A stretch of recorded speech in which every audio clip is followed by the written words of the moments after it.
పాలన ప్రభుత్వం పక్షాన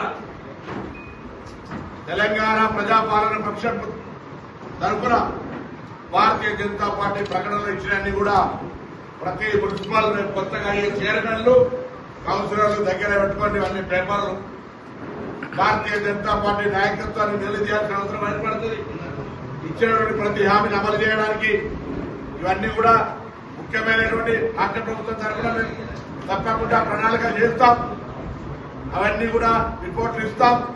కేంద్రం నుంచి మీరు చెప్పినటువంటి విధంగా నిధులు ఇచ్చేటువంటి బాధ్యత మీదే అని మాట మనగిస్తూ ఈరోజు జరిగినటువంటి ఎన్నికల సందర్భంగా పార్లమెంట్ సభ్యుల నుంచి కింది స్థాయి దాకా మాజీ మంత్రులు టీఆర్ఎస్ వర్కింగ్ ప్రెసిడెంట్ల నుంచి కింది దాకా వ్యవహరించిన తీరు దురదృష్టకరం.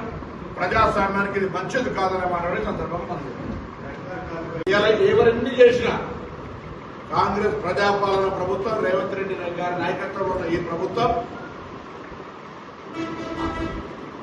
రూరల్ పబ్లిక్ ఏ విధంగా సర్వీస్ చేస్తా ఉన్నామో అర్బన్ పబ్లిక్ కూడా మా మీద విశ్వాసం పెట్టి అర్బన్ డెవలప్మెంట్ అనేటువంటిది కాంగ్రెస్ తోటే సాధ్యం. భవిష్యత్తు 3 సంవత్సరాలు కూడా ఇంకా అధికారంలో ఉండి మళ్లీ 5 సంవత్సరాల అధికారంలోకి వీలే వస్తారు కాబట్టి తప్పకుండా కాంగ్రెస్ పార్టీకి సంబంధించినటువంటి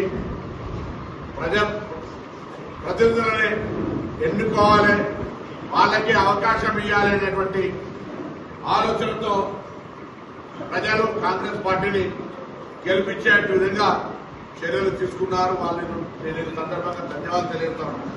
ఎవరెన్ని కుట్రలు కుతంత్రాలు చేసినా, ఎవరెన్ని రకాలుగా దుష్ప్రచారాలు చేసినా, ఎంత ప్రభుత్వంను విమర్శించేటువంటి ప్రయత్నం చేసినా, అరాజకత్వం సృష్టించే ప్రయత్నం చేసినా, శాంతి భద్రతలకు భంగం కలిగించాలని చూసినా ప్రజలు నిబ్బరంతో కాంగ్రెస్ వైపు నిల్చున్నారు.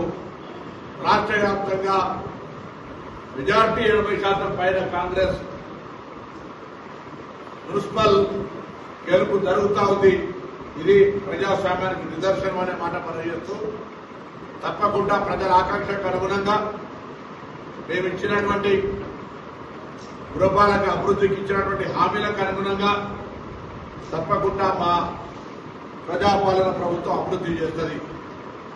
కేంద్రం ఇచ్చినటువంటి మాట ప్రకారంగా ఇది కేంద్ర ప్రభుత్వ పార్టీ తెలంగాణ శాఖ వీళ్ళకు ముందు నుంచి కూడా అధికార దాహం కోసం మాత్రమే తెలంగాణను వ్యతిరేకించినప్పటికీ తెలంగాణ విడుదలను సాక్షాత్ ప్రధానమంత్రి